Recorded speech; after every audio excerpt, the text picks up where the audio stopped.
Meron akong mga tira sa cater. So, naparami yung bili ko ng salad. Lettuce romaine at saka frizzy. So, dumukot tayo. Nothing goes to waste. So, yung mga na-burn, tatanggalin na lang natin. But we need fiber in our life. So, gawa tayo ng salad. Meron akong recipe na i-share sa inyo. This is so nice. Invento ko lang to actually. Meron tayo dito salted egg.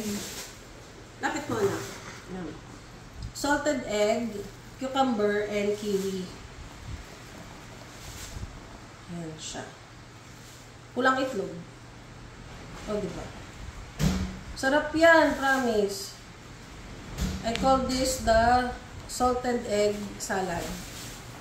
Tapos, meron tayong mga kiwi. There.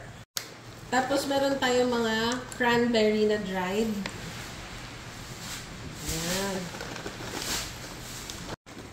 And then, we have roasted. Kailangan yung walnut mo roasted. Wag yung hilaw para masarap.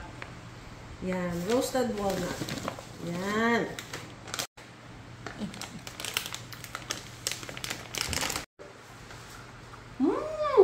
Sarap. Ibili ko sa Robinsons. Yung Meadows na brand.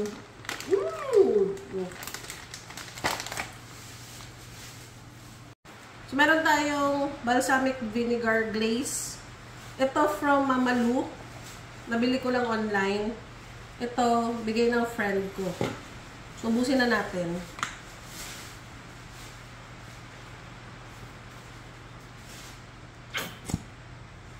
Gusto pala.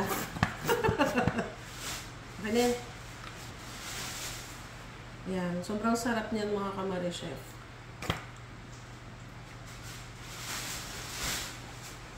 Okay.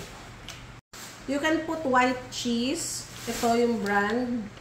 Or yung Emborg. Pero yung salted egg, parang ganito na rin yung effect niya. But for arte, we're going to put that there.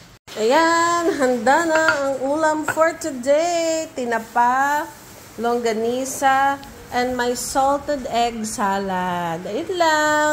Bye-bye!